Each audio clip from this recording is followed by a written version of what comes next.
Get ready to save even more money at the pump this holiday weekend as gas prices continue to fall. GasBuddy out with results of its summer travel survey showing that the national average gasoline price this Memorial Day weekend is now at a four-year low.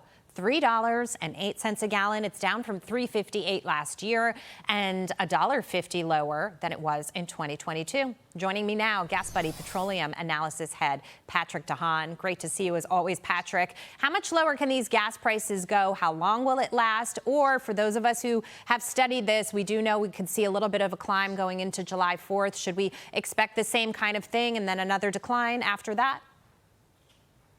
Well, Jackie, I think we're off to a solid start. As you mentioned, gas prices at their lowest Memorial Day level in 4 years. And while some states have gone up over the last couple of months, it's the cheapest start to the summer in a long time. Now, the good news, Americans already saving $650 million over the course of Memorial Day weekend this year compared to last year.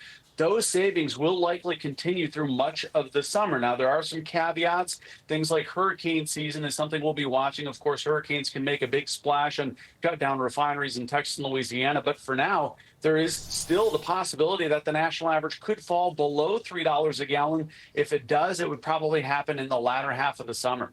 That's great news, Patrick. Let's talk about how we've gotten there, because energy policy is such an important piece of President Trump's overall economic policy to bring down prices for consumers and businesses overall, opening up the floodgates for drilling and exploration, talking about, cutting all that red tape and making permitting faster. Is that all starting to kick in here? Well, not just yet. I mean, if you look at U.S. oil production numbers, they're actually down slightly. Probably the low price of oil is keeping some oil companies from increasing drilling for now. A big step is really OPEC increasing market share, OPEC raising production itself, and that could actually backfire and cause U.S. oil production to drop a little bit here in the months ahead. But to your point, permitting is easier. That's a big part of potentially increasing oil production down the road. Another thing that wasn't mentioned here is on President Trump's trip to the Middle East, the Saudis mentioning that they're going to invest potentially $3.4 billion in U.S. refining capacity.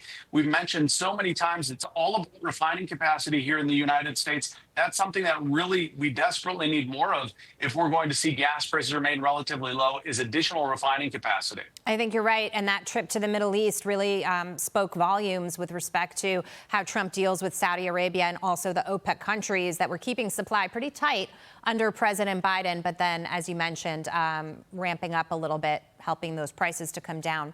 Meanwhile, here at home, Senate Republicans dealing a big blow to California's electric vehicle mandate, voting to block the state's plan to ban the sale of new gas-powered cars by 2035. So the measure is also barring 17 other states from requiring the sale of EVs. Major U.S. automakers are cheering this move. I'm wondering what you think, Patrick, if there will be an impact at all on California's gas prices in the future, because you were just mentioning refineries, and there are already concerns about $8 gas there due to a lack of refineries.